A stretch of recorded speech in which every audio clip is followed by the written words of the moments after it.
Profeta Abacuque, capítulo 1. Nós vamos ler os versos 5 a 11.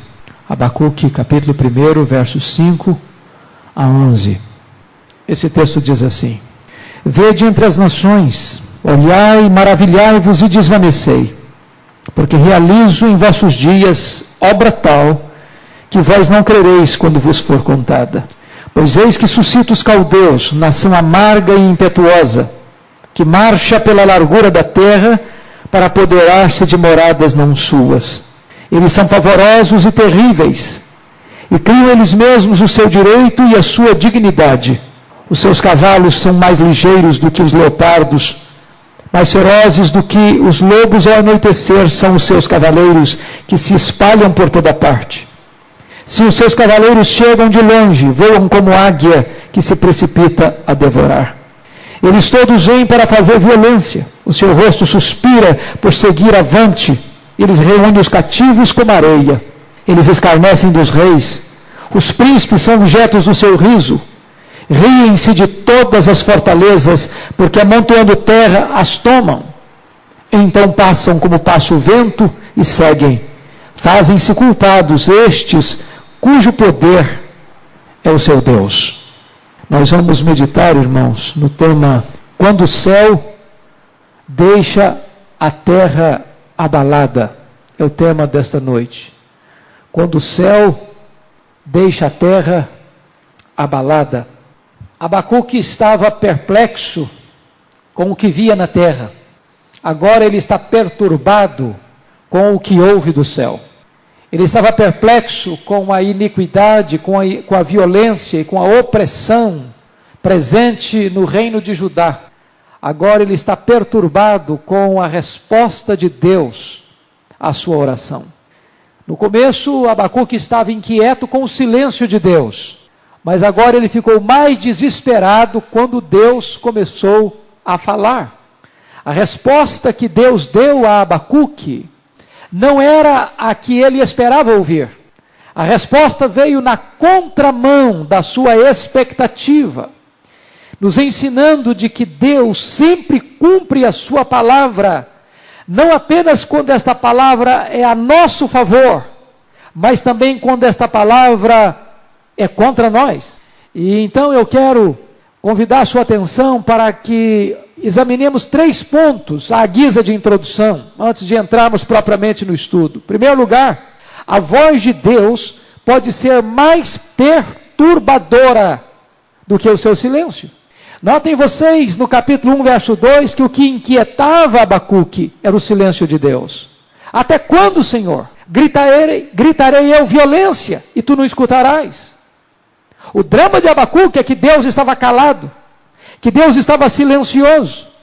Só que quando Deus resolveu responder à oração de Abacuque, a voz de Deus foi mais perturbadora do que o seu silêncio. E isso nos ensina, irmãos, que Deus não tem que atender ao nosso programa. Muitas vezes nós queremos formatar a maneira de Deus responder a nossa oração. Nós queremos programar o jeito de Deus nos responder, o caminho de Deus nos responder. Nós queremos escolher a providência de Deus para agir conosco. E Deus não está sujeito ao nosso programa, Ele não obedece às nossas agendas. Os caminhos de Deus são mais elevados do que os nossos caminhos. Na verdade, o que Deus deu a Abacuque não foi uma explicação, foi uma revelação. Deus respondeu a ele, não do jeito que ele queria, não da maneira como ele esperava. Segunda coisa, a guisa de introdução: a ação de Deus pode ser mais perturbadora do que a sua inação. Se você perceber, a queixa do profeta é que Deus nem ouvia e nem agia. A queixa do profeta é que Deus estava mudo e que Deus estava parado. Mas quando Deus resolveu agir, a ação de Deus perturbou mais o profeta do que a sua inação. Por quê? Porque na verdade, quando Deus estendeu o seu braço para agir, Ele não trouxe restauração, Ele trouxe juízo. Ele trouxe disciplina. E você vai ver que Deus vai trazer os caldeus para disciplinar Judá. E desta maneira o profeta fica inquieto, porque ele esperava uma ação de Deus, e a teve, mas não do jeito que ele estava programado. E com isso nós entendemos que o Deus que trabalha em silêncio, ou o Deus que trabalha em silêncio melhor, nunca deixou de agir. Quando ele está em silêncio, ele não está parado, ele está agindo. Porque o silêncio é o prelúdio do juízo. Dentro desse ponto ainda da ação de Deus, é mais perturbadora do que a sua inação. É que esse julgamento de Deus, ele vem trazendo grandes abalos para o profeta. E eu queria chamar a sua atenção para nós olharmos alguns aspectos desta ação de Deus, desse juízo de Deus, desta intervenção de Deus. Porque o que está acontecendo é o seguinte: Deus mandou profetas para Judá, Deus exortou Judá, através de seus profetas, através de reis piedosos, através de calamidades naturais, através de fenômenos naturais, através de derrotas políticas, e por todas essas providências divinas, Judá endureceu o coração. Agora, Deus vai acionar o látego, o chicote da sua disciplina.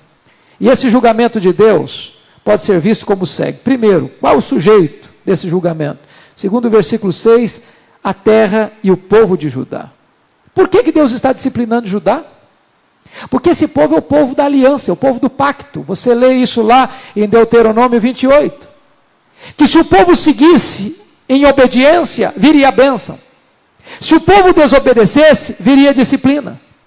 Então este povo do pacto está recebendo exatamente o que o pacto preceituava, prescrevia. Em havendo desobediência, Deus visitaria esse povo com disciplina. E Deus é fiel à aliança, está trazendo a disciplina. Segundo, quem é o autor desse juízo, desse julgamento? É Deus. É Deus quem está trazendo os caldeus. É Deus quem está levantando esta superpotência mundial. É Deus que está agindo nas causas secundárias. Eu acho isso maravilhoso, irmãos, essa filosofia da história, onde você vê as coisas acontecendo na história, não por um mero acaso, não porque esta ou aquela nação quis ou deixou de fazer isto ou aquilo, mas até nessas causas secundárias, como o levantamento de uma potência mundial, a queda da outra. Isso não é apenas um jogo político, isso não é apenas um engenho militar, isto é o braço onipotente de Deus, agindo na história. Terceira certeza, é Deus quem suscita os caldeus. E desta maneira, foi Deus quem levantou a Babilônia. Foi Deus que entregou Jerusalém nas mãos de Nabucodonosor. Quarto lugar, sua iminência. Veja que você nota o versículo de número 5, que Deus está dizendo o seguinte: porque realizo em vossos dias obra tal que vós não crereis. Ou seja, esse julgamento de Deus viria exatamente nos dias do profeta Abacuque. A geração que estava ofendendo a Deus era a mesma geração que haveria de sofrer o chicote da disciplina de Deus. E finalmente, isso provocaria uma estranheza. Deus vai dizer o seguinte: quando vocês virem isso, vocês não vão acreditar. É algo que vai surpreender, algo que ninguém vai esperar. Terceiro ponto agora, da nossa introdução. O pecado do povo de Deus é mais terrível do que o pecado do ímpio. Preste atenção nisso, querido. O que espantou Abacuque? O que espantou Abacuque não foi a disciplina do povo de Deus. Ele estava pedindo por isso. O que espantou Abacuque foi Deus usar a Babilônia para disciplinar o povo de Deus. Por que ele espantou-se? Porque Abacuque entendia, e era verdade, que a Babilônia era pior do que Judá. Era uma nação mais corrompida, mais perversa, mais truculenta, mais sanguinária, mais impiedosa. Mas por que Deus usa um que é mais ímpio para disciplinar o seu povo? Primeiro, porque o pecado do povo de Deus é mais grave do que o pecado do ímpio. Porque quando o povo de Deus peca contra o maior conhecimento, contra maiores advertências, contra um maior amor. E Deus é soberano para escolher os métodos que Ele quer para realizar a sua vontade. Então Deus chama os caldeus, Deus convoca a Babilônia, para que esta superpotência mundial seja a vara da sua disciplina a Judá. Dito isso, eu chamo a sua atenção para a exposição do texto propriamente dito. E nós vamos dividir o nosso estudo hoje em 3 partes distintas. A primeira delas, uma descrição da ação de Deus. Uma descrição da ação de Deus. Você pode ver isso no verso 5 do texto lido. Deus não é um despreocupado espectador da história. Deus é o Deus que vindica a sua glória quando ela é ultrajada. E você vai perceber aí que este juízo é obra de Deus, porque eu realizo. É uma obra iminente, vai ser nos dias de Abacuque. É uma obra que produzirá espanto. Olhai, maravilhai-vos e desvanecei. É uma obra inacreditável, vós não crereis. É uma obra que demandará atenção. Olhai, vede entre as nações. E aqui eu quero chamar a sua atenção para alguns subpontos importantíssimos. Primeiro, Deus exerce um governo universal e não apenas doméstico. Olha o verso 5 comigo. Vede entre as nações, olhai, maravilhai-vos e desvanecei. O que estava acontecendo com Abacuque? Abacuque estava olhando para Judá. Abacuque estava focado em Jerusalém. Abacuque estava tirando a radiografia apenas do seu povo. Ele estava tendo uma visão limitada, doméstica, intestina, interna, provinciana. Ele estava olhando apenas para os limites do povo de Israel, do povo de Judá. E Deus está mostrando para ele, meu filho, abra um pouco mais o campo da sua visão. Olha com o olhar do farol alto. Olha sobre os ombros dos gigantes. Olha não apenas na limitação geográfica, paroquial e restrita de Judá. Levante seus olhos, porque o Deus a quem você serve não é o Deus de um povo, não é o Deus de uma tribo, não é o Deus de uma nação, é o Deus de toda a terra. Ele está agindo em todo o universo. A visão de Deus é universal. Deus não é apenas o Deus da igreja. Deus não é apenas o Deus preso aos templos religiosos. Ele é o Deus que dirige as nações. Tudo que acontece na terra, Deus está no controle. O seu governo abrange o mundo inteiro. Isso é uma coisa maravilhosa para entender. Segunda coisa, segundo ponto, Deus não está inativo, mas trabalhando para julgar o pecado. Olhai, maravilhai-vos, desvanecei, porque realizo em vossos dias obra tal que vós não crereis quando vos for contada. Preste atenção nisso, irmão. O silêncio de Deus não é sinônimo de inação, é prelúdio de juízo. O pecado nem sempre é punido imediatamente. De certa forma, a ordem irremediável é esta: arrepender e viver, ou não se arrepender e morrer. Quem não ouve o chamado da graça, ouvirá a buzina do juízo, certamente. E aqui você vai perceber que o profeta vai dizer que esta obra de Deus vai realizar 2 sentimentos chocantes. Primeiro sentimento chocante, olha o versículo 5. Vede entre as nações, olhai-vos, maravilhai-vos e desvanecei, porque realizo obra em vossos dias, obra tal que vós não crereis quando vos for contada. Você vai perceber que esta obra vai produzir espanto. Trouxe desvanecimento, quase que como a ideia no hebraico é de desmaio. Desmaio. Quando Deus revelou a Abacuque o seu plano, o seu projeto, é como se tivesse fugido as forças de Abacuque. Seus olhos tivessem perdido o brilho, seus joelhos ficassem trôpicos, suas mãos descaídas. Ele não estava percebendo que Deus estava se levantando sim, para punir o pecado da sua nação, através de uma outra nação, mais amarga e mais impetuosa. Segundo, essa obra produziria uma espécie de incredulidade. Ou seja, ninguém poderia crer que Deus escolheria os caldeus para disciplinar os judeus. Ninguém poderia acreditar que Deus entregaria a cidade santa de Jerusalém nas mãos do ímpio, perverso, idólatra Nabucodonosor. Ninguém poderia acreditar que Deus entregaria os vasos sagrados do templo para serem profanados num templo pagão na Babilônia. Ninguém podia acreditar que a cidade santa seria saqueada e invadida por um rei ímpio. Sabe o que a Bíblia diz? Lá em Isaías, capítulo 44, 28. Deus chama Ciro de meu pastor. Lá no capítulo 45, 1, Deus chama Ciro de meu ungido. E você vai perceber que Deus é o Deus que usa a quem Ele quer. Não está dizendo com isso que Ciro era convertido, não. E nem estava dizendo com isso que este homem tinha um coração reto, não. Está dizendo o seguinte, que Deus pode usar um ímpio para a realização do seu plano soberano, perfeito e glorioso. Todos os homens estão nas mãos de Deus. Não há ninguém que seja fora do cuidado, da proteção e do governo de Deus.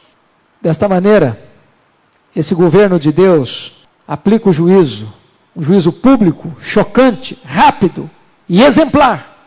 Porque o juízo que Deus está trazendo sobre Jerusalém aqui é um exemplo do que Deus traria mais tarde, no ano 70, quando os romanos invadiram Jerusalém, e é um símbolo e um tipo daquele juízo que acontecerá nos últimos dias. Terceiro lugar, Deus não permanece silencioso, Ele responde às orações. Por que Deus está trazendo a Babilônia? Em resposta às orações de Abacuque. Até quando, Senhor? Clamar-te-ei violência e não escutarás, opressão e não agirás. E Deus então resolve responder a oração do profeta. Note, biblicamente, isso, a conexão entre oração e ação divina.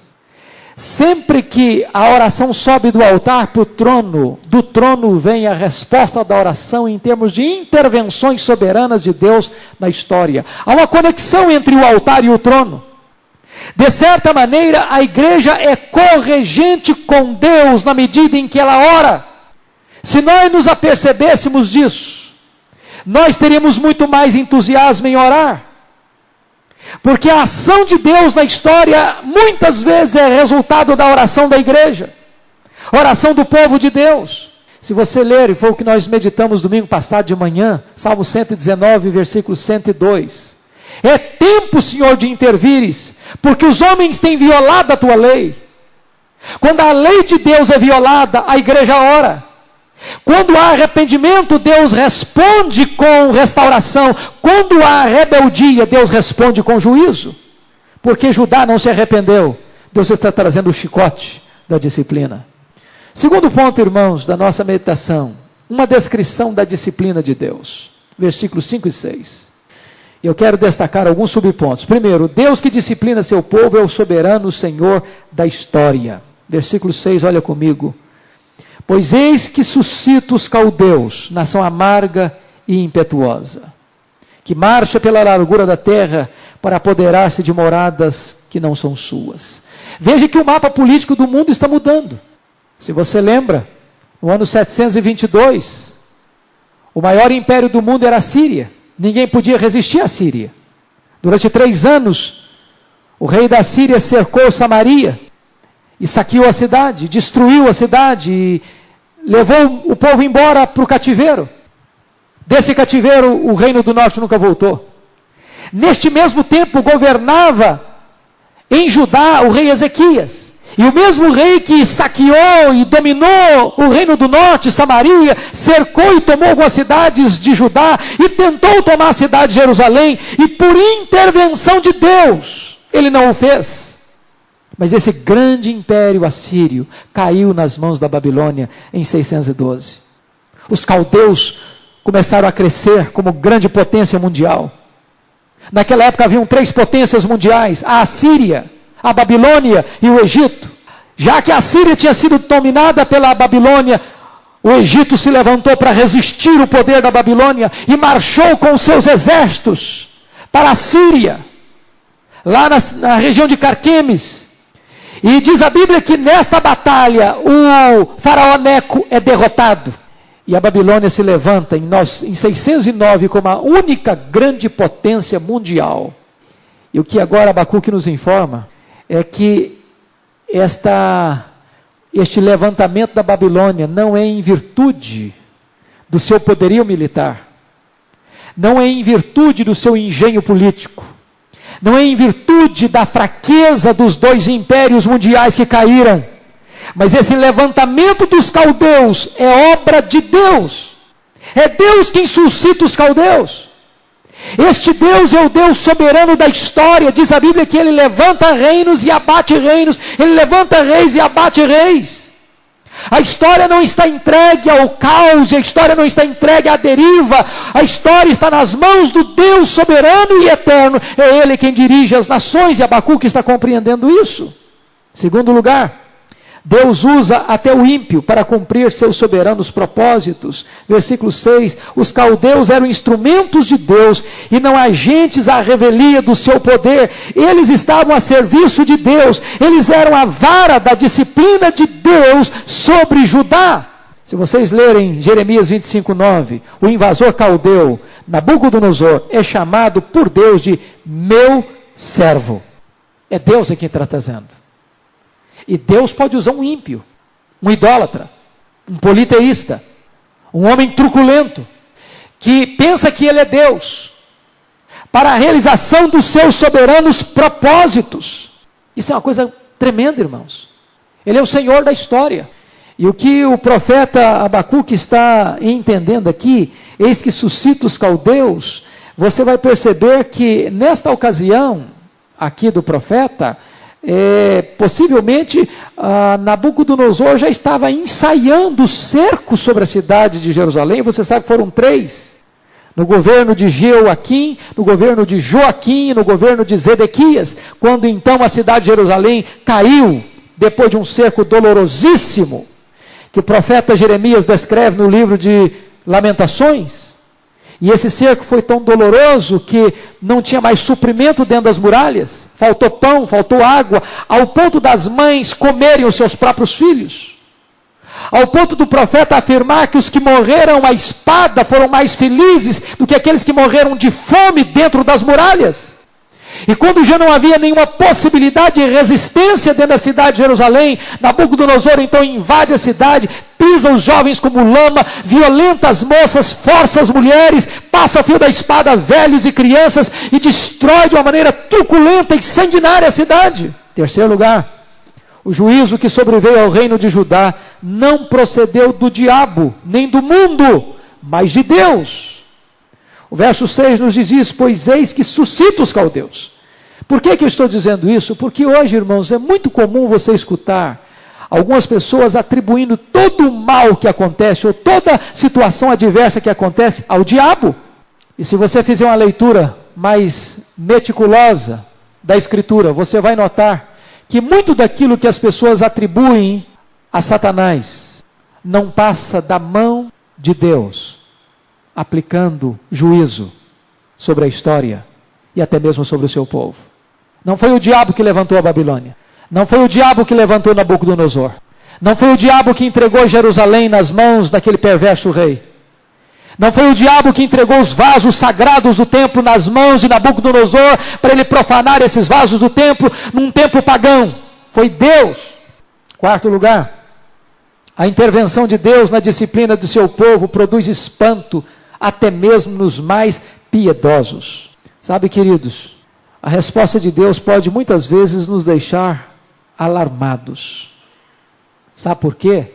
Porque muitas vezes a resposta de Deus gera no nosso coração um problema teológico. E os nossos maiores conflitos são os conflitos teológicos.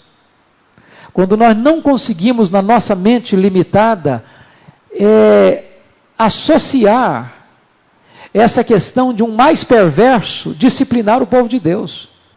Na cabeça de Abacuque não podia conjugar, afinar, alinhar, harmonizar-se o fato de Deus levantar a Babilônia para ser o chicote, o látego da disciplina de Judá. Ele queria que Deus disciplinasse Judá. Ele pediu para Deus disciplinar Judá, mas não, Deus, não desse jeito.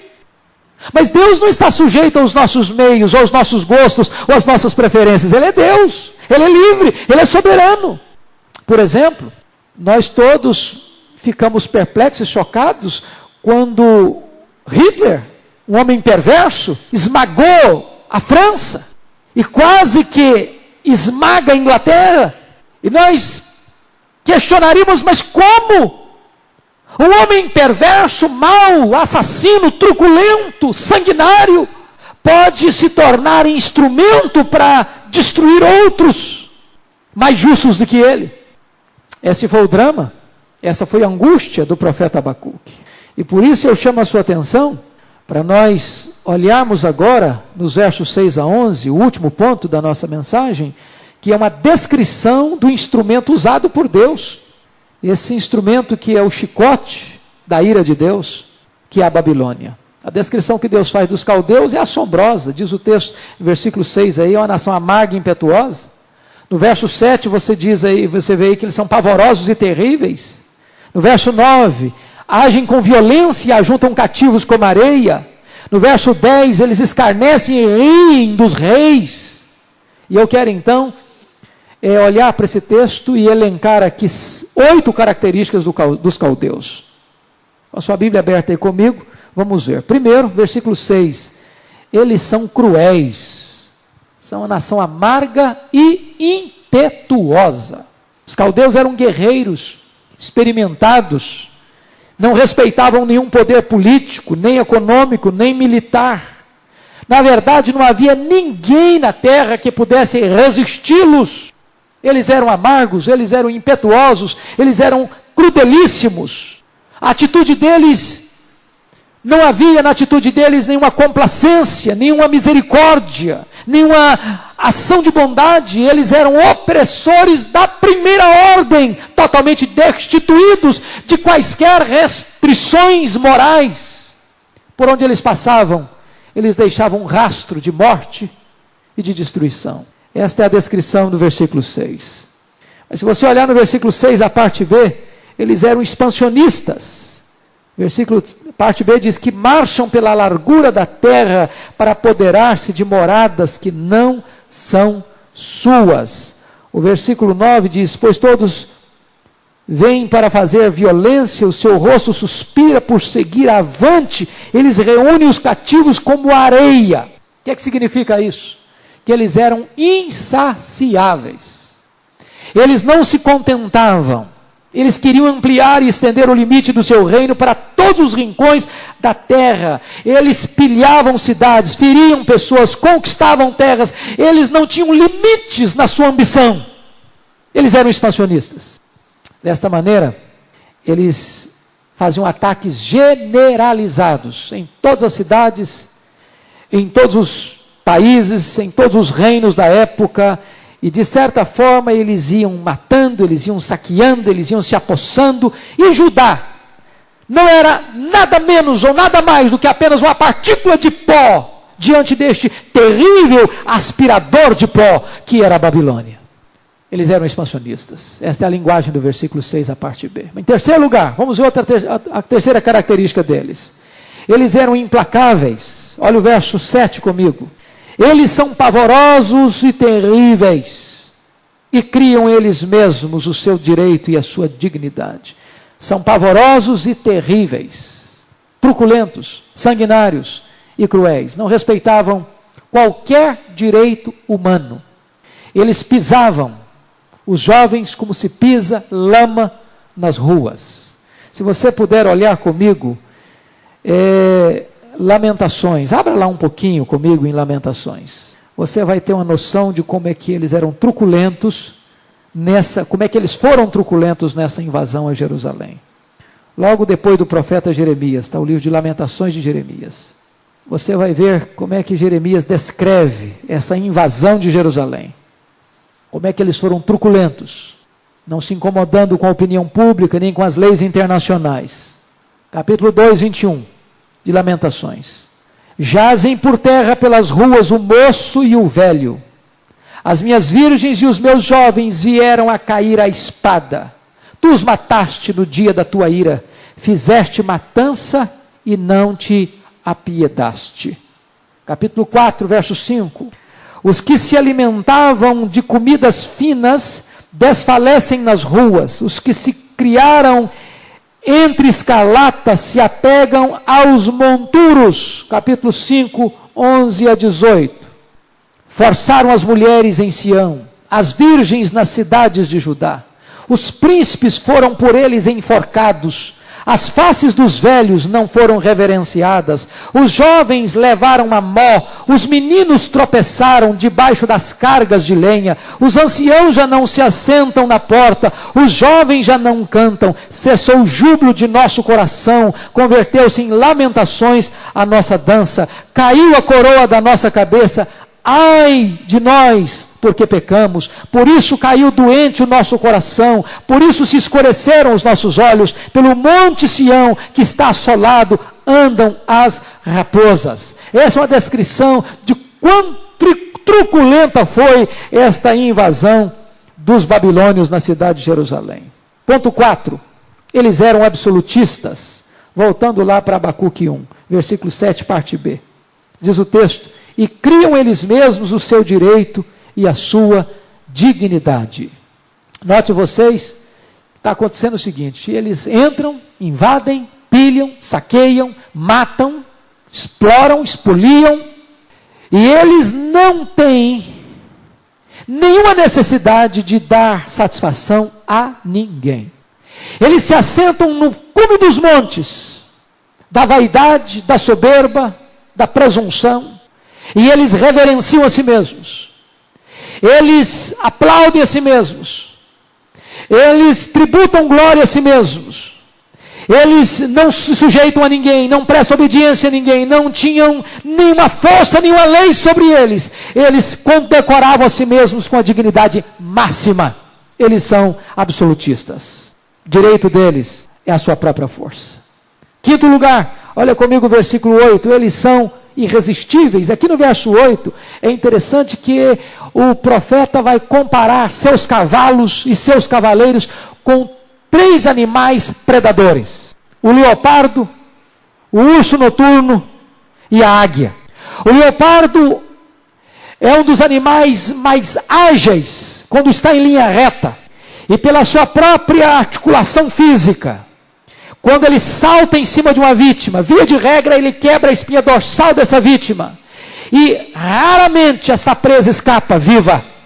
O urso da noite era aquele urso que tinha a capacidade de visão noturna, e então ele era perito em caça, e via de regra nenhuma caça, nenhuma presa conseguia escapar de suas garras mortais. E a águia, pela sua capacidade de enxergar de longe a presa e voar com velocidade rapidíssima como um relâmpago, era impossível a presa escapar-se de suas garras possantes. Então o profeta compara o poder dos cavalos e dos cavaleiros caldeus como um leopardo, como um urso da noite, como uma águia. São irresistíveis. Judá estaria perdido diante do ataque deste megalomaníaco e terrível império. Quinto lugar, ou melhor, em sexto lugar, eles eram conquistadores insolentes. Olha comigo aí os versos 9 a 11a. Eles todos vêm para fazer violência. Seu rosto suspira por seguir avante. Eles reúnem os cativos como areia. Eles escarnecem dos reis. Os príncipes são objetos de seu riso. Riem-se de todas as fortalezas, porque amontoando terra as tomam. Então passam como passa o vento e seguem. Preste atenção aqui em algumas coisas. Diz o verso 9, eles todos vêm para fazer violência. Qual era o pecado de Judá? À luz do versículo 2 aí, do capítulo 1. Até quando, Senhor, clamarei eu e tu não me escutarás? Gritar-te-ei violência e não salvarás. O que é que o profeta está querendo nos dizer com isso? O que ele está querendo nos dizer é o seguinte, irmãos, é que o pecado de Judá foi violência e a disciplina de Judá é violência.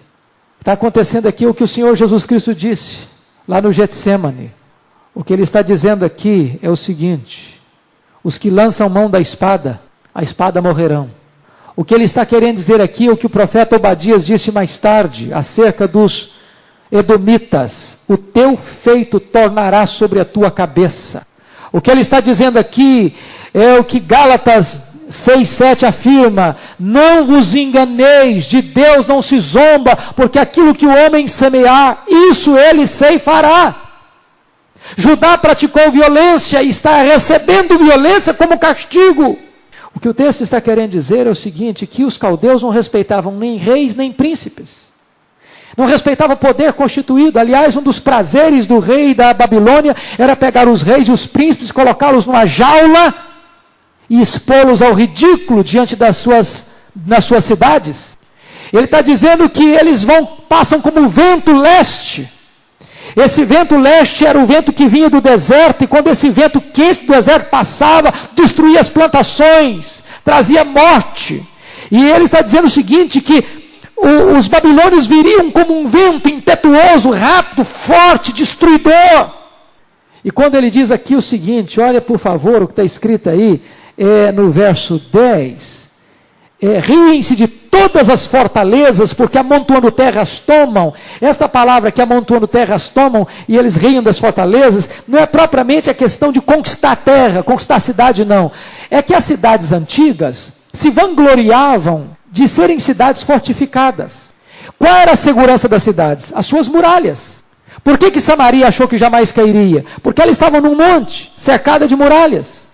Por que os edomitas acharam que jamais eles seriam derrubados? Porque Edom ficava no alto de uma montanha. E Deus disse para eles através de Obadias: ainda que você coloque o seu ninho nas estrelas, de lá eu te derrubarei, diz o Senhor.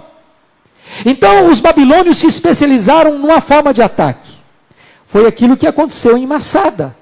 Por que os romanos saquearam a fortaleza de Massada, onde 3.000 judeus se refugiaram depois da invasão de 70? Eles foram levantando uma rampa de terra, e eles iam amontoando lixo e terra, do lado de fora da muralha, e desta maneira eles conseguiam pular esta muralha. Eles amontoavam terra nas fortalezas, e desta maneira os seus soldados invadiam essa cidade.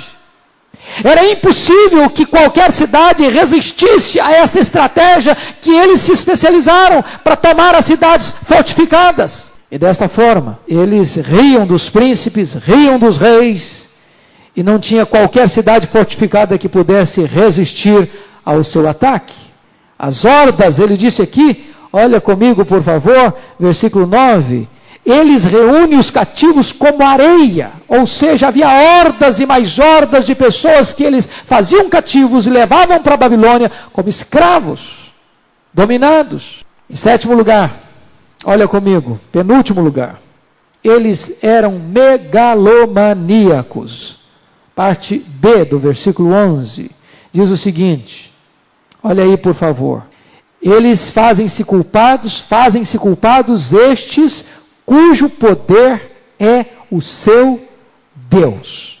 A Babilônia era politeísta, mas o maior Deus da Babilônia, nesse momento, era a sua força, era o seu poder, era a sua destreza militar, era o seu poderio bélico, era o seu poderio militar, era o seu poder de conquista.